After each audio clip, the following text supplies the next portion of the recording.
Mailloux. Docteur Mailloux, bon matin. Oui, Catherine, Raphaël, Serge et Claude. Oui, bon matin. Écoutez, vous parlez de choses très intéressantes ce matin. Oui. Brièvement, avant qu'on aborde tes dossiers, Crosby, Oui. vous avez dit que Crosby tire son équipe et vous avez mentionné qu'il rend les autres meilleurs. Oui, exact. Ça s'appelle, il y a un mot pour ça, c'est leadership. Ah, OK, oui. Oui, en effet. Il en a. Alors, est-ce que Pacioretty a cet effet-là Bon. sur son équipe? Est-ce que Piquet-Souban a cet effet-là sur son équipe? Ben, à date, Piqué, je trouve qu'il fait pas mal. Il fait pas mal à Nashville, Docteur Mailloux, celui qu'on voulait non. se débarrasser, là. Oui, attends un peu. Oui. Tire son équipe, Oui. rend les autres meilleurs. OK. Oui. En tout cas, on pourrait s'obstiner Faites là-dessus. vos analyses. Oui, L'autre point, Oui. information ponctuelle, Madame Pronovo. Oui. Écoute, t'as demandé de l'information précise, elle ne l'a pas livrée. Alors, si tu fais ton rapport d'impôt en retard, il y a une pénalité pour production tardive Oui. qui varie de quelques cents à 4-5 000, moi, d'après mes rapports. Ah oui. Et il y a un intérêt sur les montants. À chaque mois, il y a un intérêt sur l'argent que tu dois au ministère de l'Impôt. OK. Tu charges un intérêt Oui. qui est assez élevé. Et il y a aussi un frais de recouvrement. Alors, s'ils doivent te pourchasser, il y a un frais de recouvrement. Parlez-vous par... Alors, c'est trois éléments, trois choses très distinctes. on dirait que vous Elle avez aurait déjà... dû se préparer. Prochaine fois, demande donc à Mme Pronovo de se préparer un peu mieux Ah. et de bien expliquer brièvement, parce que c'est nébuleux dans les rapports d'impôt. Comprends-tu? Oui. Et je pense que leurs directives fluctuent d'année en année. Qu'est-ce que vous Tu me voulez... suis? Non. Qu'est-ce que vous voulez dire par leur directive fluctue, c'est-à-dire? Ah, ben, c'est parce que jadis, la guerre dans les années 80, pour production tardive d'un rapport d'impôt, c'était 40 $. Ah, Ça coûtait OK. à peu près rien. Alors qu'aujourd'hui, C'est pour ça que j'avais été 9 ans sans enfant. Ah! Ben oui, c'est ça. Vous parlez par expérience. OK. OK. Docteur Mailloux, Alors, ceci étant dit, oui, oui. c'est parce qu'il y a plusieurs les sujets. ratons. Les Oui. ratons. Bon, Oui, là, les oui, ratons laveurs, là expliquez-moi. Raton laveur, est-ce que c'est intelligent? Non. C'est un animal qui est extrêmement adaptatif. C'est probablement le petit animal sauvage le plus adaptatif. OK. Alors, c'est un omnivore. Ouais. Ça veut dire omnivore qui mange n'importe quoi. OK? OK, ouais. Qui mange n'importe quoi, comme un ours, un porc et une corneille. OK. Les corneilles sont des omnivores assez incroyables. On dit souvent qu'ils sont Et la charognards. C'est-tu la même chose? Non, charognard qui se nourrit uniquement de carcasses d'animaux Ah morts. bon, OK, parfait. Non, c'est pas pareil du tout. OK.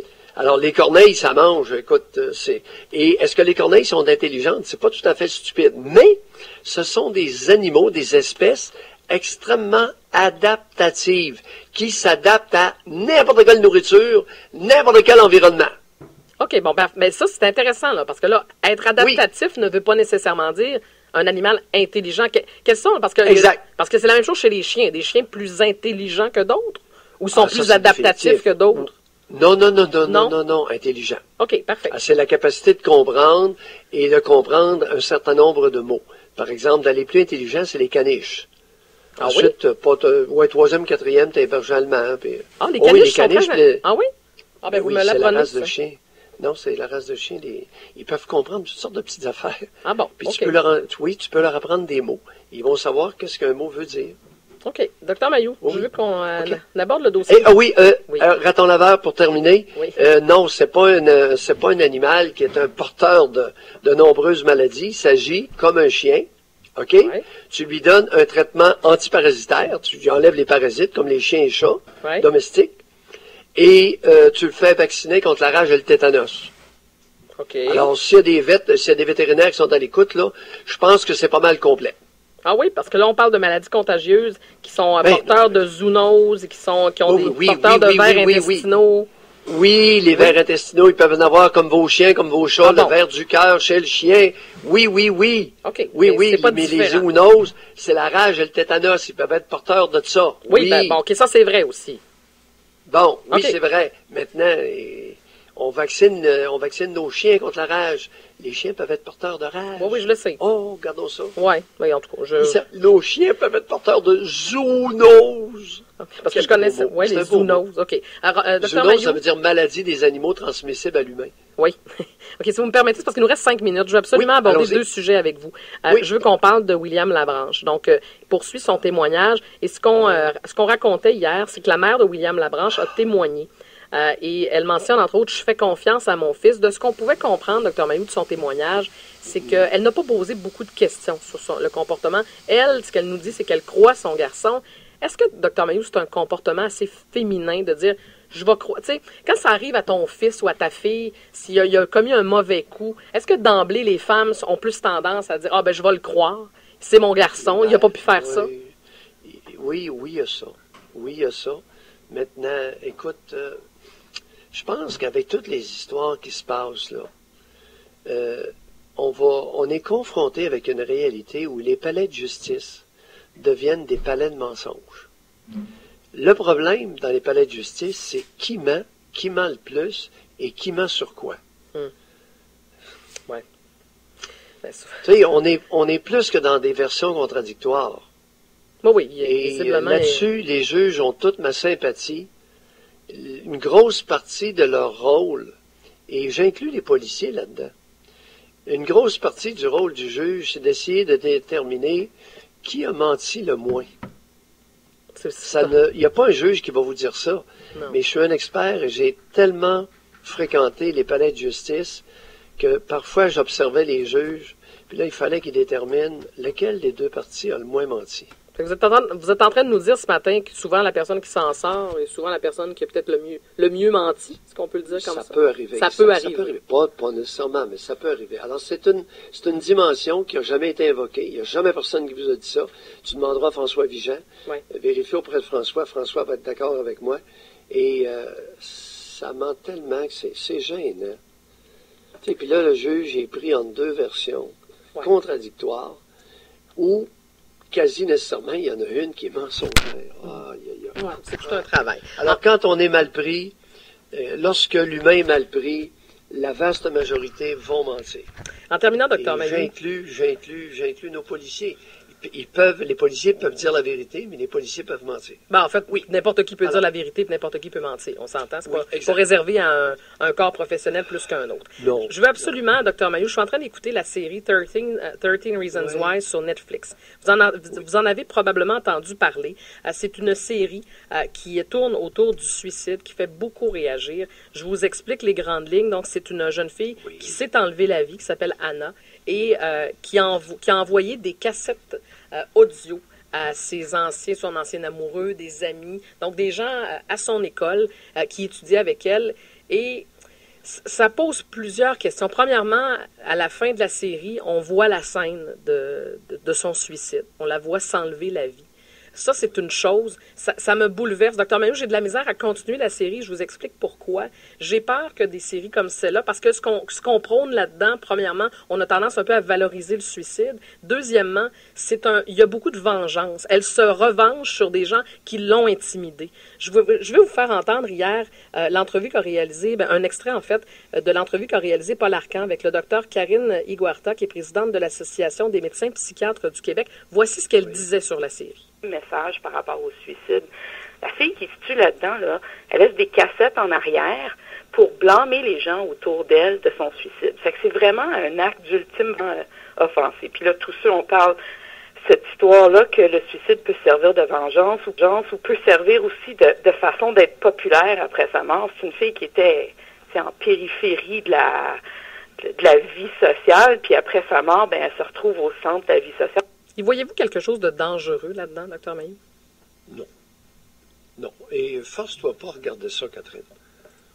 Alors, l'effet que écoute, on doit se demander la question, comment se fait-il que tu parles de ça ce matin? Parce que c'est la série de l'heure, présentement. En quel honneur que c'est la série de l'heure? Qu'est-ce qu'il y a là-dedans de si attrayant, attirant? On aborde un sujet, premièrement, qui est très tabou. Non. On parle de suicide. Écoute, il y a la semaine du suicide, Catherine. Oui. Il y a la semaine de suicide depuis combien d'années au Québec? Ça fait plusieurs années déjà qu'on a ça. Sais. Une semaine de temps, on parle juste de ça. Oui, mais là, c'est pas de la sensibilisation qu'on fait. C'est pas pareil, Dr. Mayou. On décrit, c'est une fille qui a décidé, elle s'est enlevée la vie, puis ma gang, vous allez payer parce que vous m'avez intimidé, vous m'avez fait la vie dure, puis c'est de votre faute, puis je vais me revenger, vous allez vivre l'enfer après ma mort. Oui, c'est un peu ça le message. C'est sa position. Oui, je sais. Alors, regarde, il y a beaucoup de monde qui ont des élans des moments de découragement, des moments de désespoir, avec des idées de suicide. Oui. Lorsqu'ils regardent cette série-là, premier constat, je ne suis pas le seul, je ne suis pas la seule à avoir ces idées-là. Tu comprends? Oui. Alors, le fait de ne pas être seul pour l'être humain a d'abord un effet rassurant. OK. Deuxièmement, ne serait-il pas temps qu'à chaque fois qu'il y a un suicide, il y a une autopsie psychologique d'effectuer, comme dans les décès dont on n'a pas d'explication, on fait une autopsie physique. On vide le cadavre puis on l'étudie. Pourquoi? Pour comprendre les causes du décès, afin de mieux se comporter dans l'avenir, afin de mieux comprendre, de mieux intervenir, n'est-ce pas? Oui. Ça fait 30 ans que je dis qu'il y a urgence de faire des autopsies psychologiques à chaque cas de décès par suicide, afin de mieux comprendre le phénomène. C'est un phénomène qui n'est pas facile à comprendre. Il y a des groupes d'âge, il y a différentes raisons, il y a différentes motivations. Alors, c'est une excellente occasion de saisir, de devenir sensible au fait que les moments de découragement habitent plusieurs personnes de différents groupes d'âge, particulièrement les jeunes et particulièrement les âgés. Oui. Je suis d'accord avec vous jusque-là. Oui. Alors, pour quelles raisons? Maintenant, on ne le sait pas trop. Comment se fait-il qu'il y a tant de jeunes qui sont désespérés? Ça, c'est une question que Paul aurait dû demander à cette grande Karine Eguarta, cette connaisseur parmi les grands. Je veux pas que tu comprends? Je veux pas qu'on en fasse un cas personnel. C'est important non, ce qu'on dit ce matin. Non, elle est simplement présidente de l'Association des psychiatres du Québec. Oui. Hé, Karine, pourquoi il y a tant de monde, il y a tant de jeunes qui sont désespérés?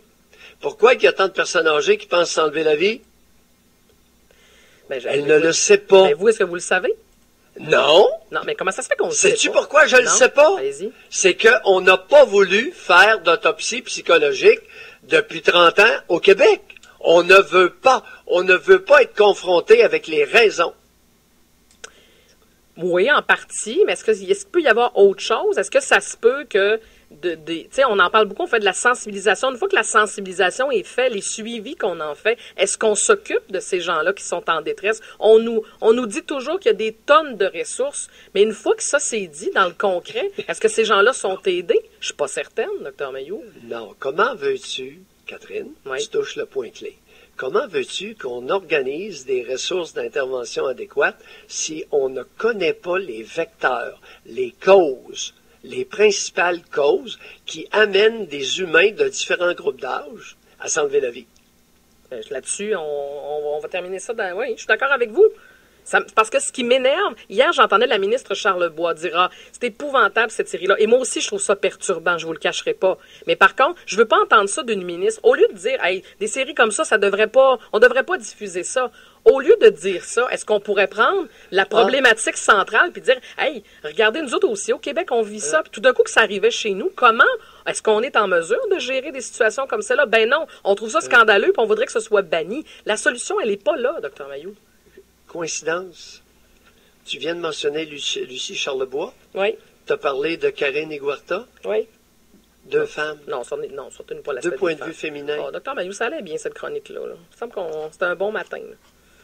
C'est quoi votre point? Qu'est-ce que je veux dire par là? Oui, c'est quoi mon point? Oui, je vous écoute.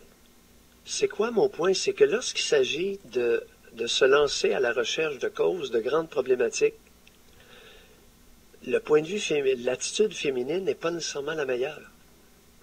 Tiens. Ben, en fait, mais l'attitude masculine, quelle est-elle? Fondamentales?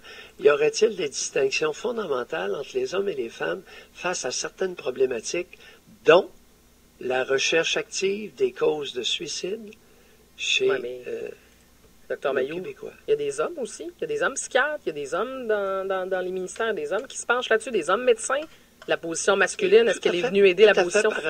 Tout à fait par hasard, ma position, qui est très différente de ces deux femmes-là, tout à fait par hasard, la position que je viens de mentionner vient d'un homme. Tiens.